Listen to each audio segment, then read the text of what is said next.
Hello friends, welcome to our channel. ఈరోజు మనం LK Advani గారి గురించి మాట్లాడుకోబోతున్నాం.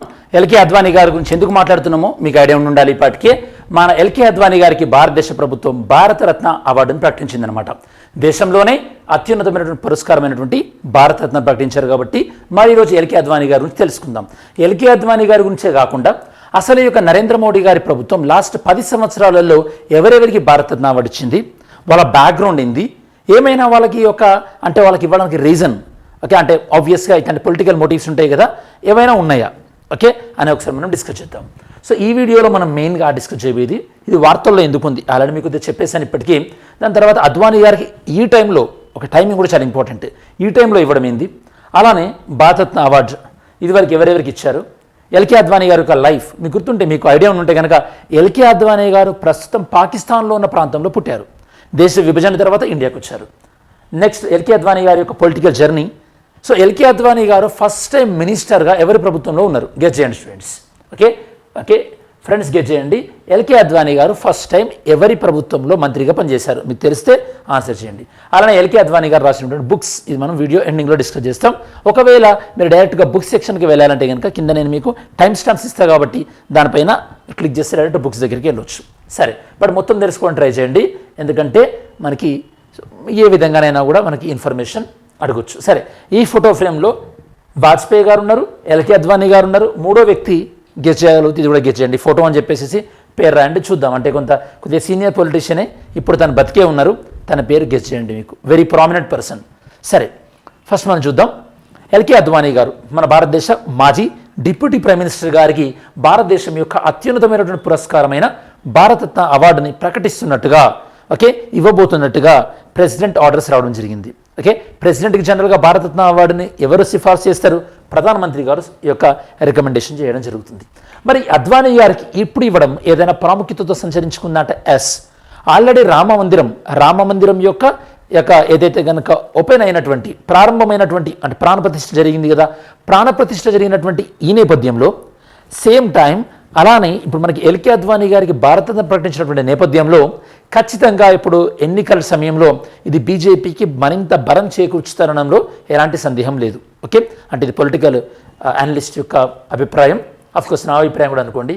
నెక్స్ట్ భారతరత్న మన భారతదేశంలో హైయెస్ట్ సివిలియన్ అవార్డు భారతరత్న అనేది. అత్యున్నత పౌర పురస్కారం. దీన్ని 1954లో ఇవ్వడం స్టార్ట్ చేశారు. మన ఇండియాకి సంబంధించి ఎవరైనా ఎక్సెప్షనల్ సర్వీసెస్ ఎందులో అంటే కనుక లైక్ హ్యూమన్ ఎండేవర్ అంటే మానవాళికి సంబంధించినటువంటి ఏ ప్రయత్నంలోనైనా సరే ఎక్సెప్షనల్ సర్వీస్ ఇచ్చిన వాళ్ళకి ఒక భారతరత్న అవార్డు ఇస్తామన్నమాట. భారతరత్న అవార్డు బతికి ఉన్నప్పుడైనా ఇవ్వచ్చు, చనిపోయిన తర్వాతనైనా ఇవ్వచ్చు. భారతరత్న అవార్డు ఈవెన్ ఫారినర్స్ కూడా ఇవ్వచ్చు, వెరీ ఇంపార్టెంట్. సరే, నరేంద్ర మోడీ గారి ప్రభుత్వం భారతరత్న ప్రధానంగా ఇచ్చినటువంటి వ్యక్తుల యొక్క ప్రొఫైల్ ఒకసారి బ్రీఫ్ లుక్ చేద్దాం. ఫస్ట్ మదన్ మోహన్ మాలవ్య 2015లో మదన్ మోహన్ మాలవ్య అటల్ బిహారీ వాజ్పేయి గారికి ఇద్దరికి ప్రకటించారు.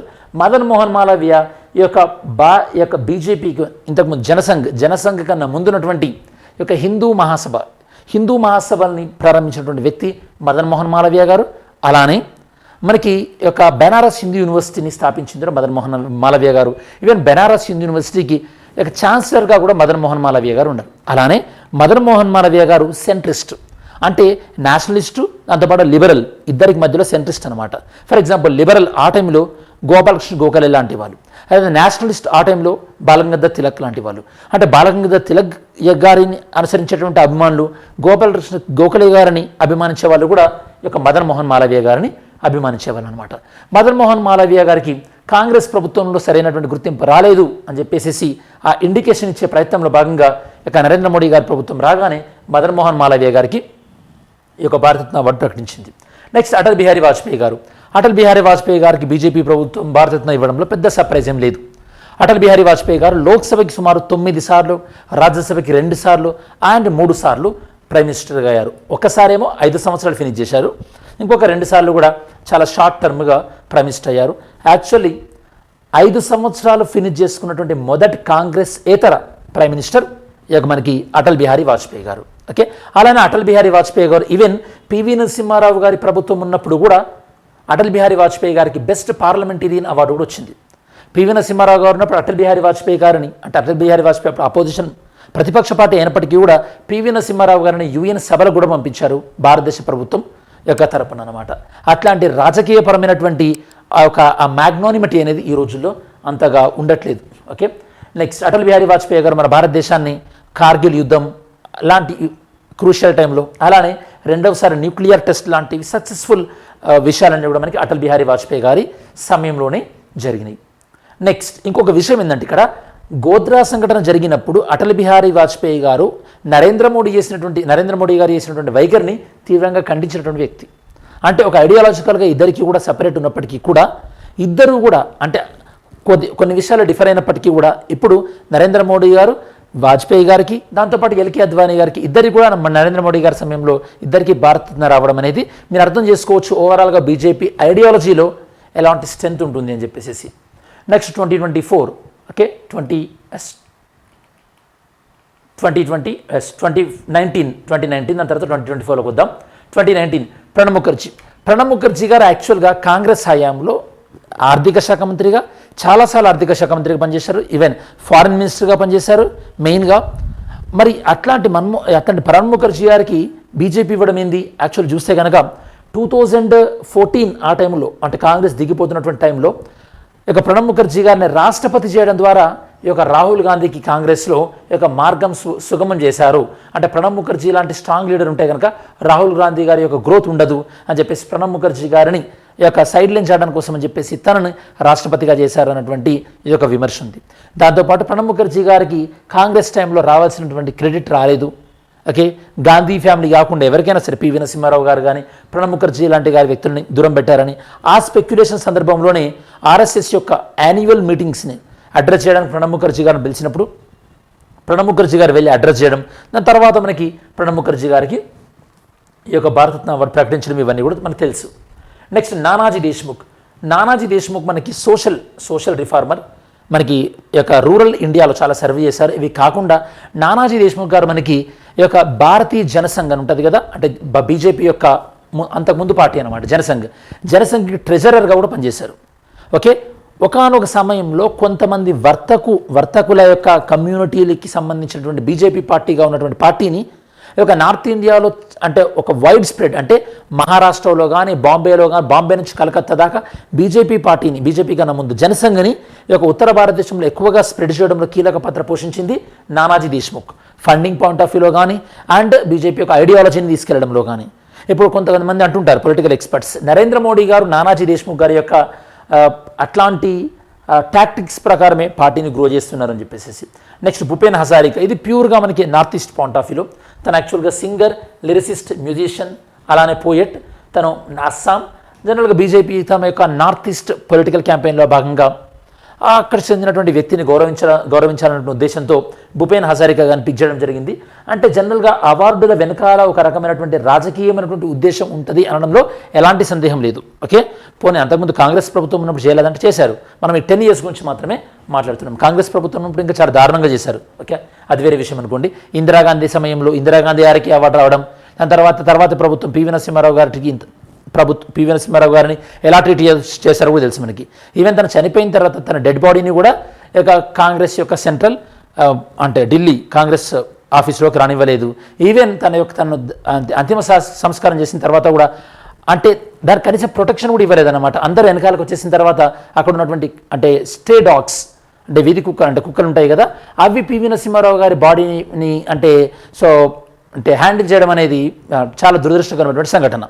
You can understand. ఇవన్నీ కూడా మనకి మీకు టైం ఉంటే కనుక పివి నరసింహారావు గారి పైన మనకి సీతారాం కేసరి అని చెప్పేసి సీతారాం కేసరి అనుకుంటే అతను ఒక బుక్ రాశారు. ఓకే, సో ఆ బుక్లో ఇట్లాంటి డిస్క్రిప్షన్ అన్ని కూడా మీరు చెక్ చేయొచ్చు.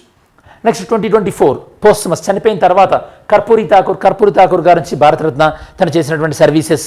ఇది యాక్చువల్లీ ఎందుకు ఇంపార్టెంట్ అంటే బీహార్లో క్యాస్ట్ సెన్సెస్ అనేటువంటి డిమాండ్ వస్తున్నటువంటి సందర్భంలో కర్పూరి ఠాకూర్ గారికి భారతరత్న ప్రకటించడం అనేది కూడా చాలా వ్యూహాత్మకమైనటువంటి నిర్ణయం.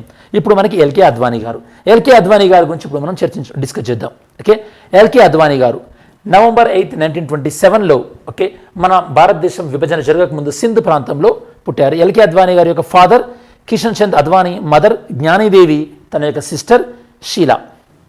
ఎల్కే అద్వానీ గారు 36 to 42 మధ్యలో తన స్కూలింగ్ అంతా కూడా కరాచీలోని సెయింట్ ప్యాట్రిక్ స్కూల్లో జరిగింది. దాని తర్వాత 1942 క్విట్ ఇండియా ఉద్యమ సమయంలో తను దయారాం గిడుమాల్ నేషనల్ కాలేజ్ హైదరాబాద్ ఇది తెలంగాణ హైదరాబాద్ కాదు, పాకిస్తాన్ హైదరాబాద్.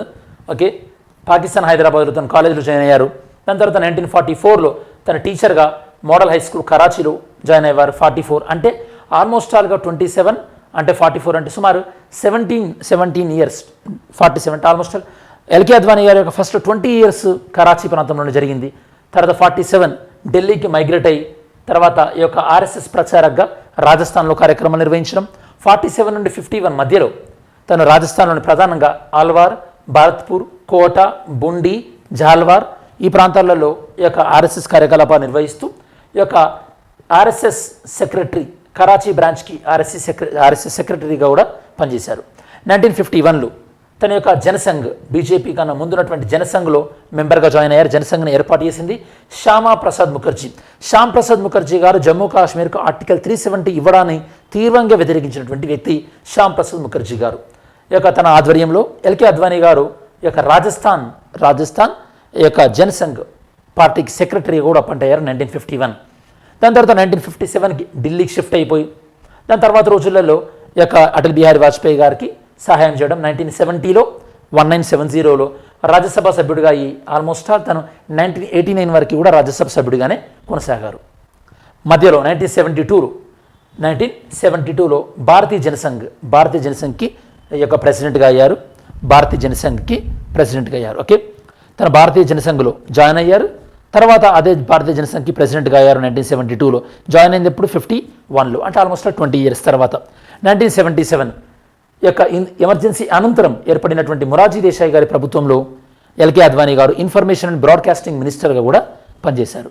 1980లో అటల్ బిహారీ వాజ్పేయి గారితో పాటు ఈ యొక్క 1980లో బీజేపీ పార్టీని ఏర్పాటు చేసి తన యొక్క అగ్రెసివ్ హిందుత్వ ఐడియాలజీని బేస్ చేసుకొని బీజేపీని గ్రో చేయడంలో చాలా కీలకమైనటువంటి పాత్ర పోషించారు ఎల్కే అద్వానీ గారు. 1990లో రామ్ రథయాత్ర ద్వారా మనకి రామ్ రథయాత్ర ద్వారా 1990లో అప్పటి వరకు 2 సీట్లు ఉన్నటువంటి బీజేపీని 2 సీట్స్ ఉన్నటువంటి ఈ యొక్క బీజేపీని 1984లో 2 సీట్స్ ఉన్నటువంటి బీజేపీని తర్వాత రోజులలో 121 సీట్స్ 1992కి వచ్చేసరికి 1996కి వచ్చేసరికి 161 సింగిల్ లార్జెస్ట్ పార్టీ కాంగ్రెస్ కూడా ఇన్ని సీట్లు రాలేదు. ఎన్నికలలో కాంగ్రెస్ డామినేటెడ్ ఉన్నటువంటి రాజకీయాల నుంచి కాంగ్రెస్ ఏతర సింగిల్ డామినేటెడ్ పార్టీగా తీసుకురావడంలో ఎల్కే అద్వానీ గారు తీవ్రమైనటువంటి యొక్క కృషి చేశారని చెప్పొచ్చు. 1998-1999 సమయంలో యూనియన్ హోమ్ మినిస్టర్గా కూడా ఈ యొక్క ఎల్కే అద్వానీ గారు పనిచేశారు. 2002లో డిప్యూటీ ప్రైమ్ మినిస్టర్గా కూడా ఎల్కే అద్వానీ గారు పనిచేయడం జరిగింది. ఓకే, గోద్రా అల్లర్లు ఆ సమయంలోనే అంటే ఆ ఇయర్లోనే జరిగినాయి. మనకి రామ్ రథయాత్ర అనేది మనకి 25 సెప్టెంబర్ 1990 రోజు స్టార్ట్ అయింది. పండిత్ దీన్ దయాళ్ ఉపాధ్యాయ గారి యొక్క బర్త్డే. దీన్ని నిర్వహించింది ఎల్కే అద్వానీ గారు ఆధ్వర్యంలో. ఎక్కడ స్టార్ట్ అయింది? సోమనాథ్. ఎక్కడ ఎండ్ కావాలి? అయోధ్యలో ఎండ్ కావాలి. ఎప్పటి వరకు? అక్టోబర్ 30 వరకు. కాకపోతే మధ్యలోనే ఈ యొక్క యాత్రని అప్పుడున్నటువంటి కొన్ని ప్రభుత్వాలు ఆపివేయడం అక్కడ దాకా వెళ్ళినాయి. అఫ్కోర్స్ అక్కడ దాకా వెళ్ళిన తర్వాత బాబ్రీ మసీద్ డిమాలిషన్ జరిగిన తర్వాత అక్కడ ఉన్నటువంటి ప్రభుత్వాన్ని సస్పెండ్ చేయడం ఇవన్నీ కూడా జరిగింది. ఓకే, సరే. ఎల్కే అద్వానీ గారు రాసినటువంటి popular books: my country my life, a prisoner's scrapbook, Nazarband Loktantra, new approaches to security and development, as I see it, my take, ఇవన్నీ కూడా ఎల్కే అద్వానీ గారు రాసినటువంటి ముఖ్యమైనటువంటి బుక్స్. మరి నిన్నటి వీడియోలో డిస్కస్ చేసినటువంటి క్వశ్చన్స్. ఓకే, మళ్ళీ అఫ్కోర్స్ ఇంకొక విషయం ఇక్కడ, ఎల్కే అద్వానీ గారు మనకి డిప్యూటీ ప్రైమ్ మినిస్టర్గా కూడా పనిచేశారు. ఇంతకుముందు మన భారతదేశంలో డిప్యూటీ ప్రైమ్ మినిస్టర్గా పనిచేసిన వాళ్ళు సర్దార్ వల్లభాయ్ పటేల్, మొరార్జీ దేశాయ్, చరణ్ సింగ్, చౌదరి దేవీలాల్ అండ్ లాల్ కృష్ణ అద్వానీ. ఎప్పుడైతే మనకి ఇక్కడ చౌదరి దేవీలాల్ గారిని అపాయింట్ చేశారో అప్పుడు సుప్రీంకోర్టులో కేసు వేశారు డిప్యూటీ ప్రైమ్ మినిస్టర్ గురించి. అప్పుడు కేఎం శర్మ వర్సెస్ దేవీలాల్ అన్న కేసులో సుప్రీంకోర్టు ఏం చెప్పిందంటే డిప్యూటీ ప్రైమ్ మినిస్టర్గా ఉండడం తప్పేమీ కాదు, అబ్సల్యూట్ రైట్ అని చెప్పేసి కూడా సుప్రీంకోర్టు సపోర్ట్ చేయడం జరిగింది డిప్యూటీ ప్రైమ్ మినిస్టర్ పోస్టుని. నెక్స్ట్ నిన్నటి question, consider the following statement about the payment banks. Payment బ్యాంక్స్కి సంబంధించి రైట్ స్టేట్మెంట్ ఏంటి అంటే, payment banks they mainly deal in remittances services and accept deposits up to 1 lakh. ఇంతకుముందు amend చేయకముందు 1 lakh, so amend చేసిన తర్వాత 2 lakhs, amendment చేయకముందుకు సంబంధించింది కాబట్టి 1 lakh ఇది రైట్ స్టేట్మెంటే. They will not lend to customers and will have to deploy their funds in government papers and bank deposits. డైరెక్ట్గా కస్టమర్స్కి డబ్బులు ఇవ్వలేరు, అది కూడా రైటే. వీళ్ళు డెబిట్ కార్డు ఇవ్వచ్చు కానీ క్రెడిట్ కార్డు మాత్రం ఇవ్వడానికి లేదు, కాబట్టి స్టేట్మెంట్ అనేది రాంగ్. ఫస్ట్ 2 స్టేట్మెంట్స్ రైట్ కాబట్టి మనకు ఆన్సర్ ఏంది? మనకి ఆన్సర్ వచ్చేసి ఏ. నెక్స్ట్ ఈరోజు క్వశ్చన్ చూద్దాం. మనకి who is the first non Indian to receive the Bharat Ratna? Bharat Ratna తీసుకున్నటువంటి మొదటి విదేశీ వ్యక్తి ఎవరు? ఇది ఈరోజు మనకి క్వశ్చన్.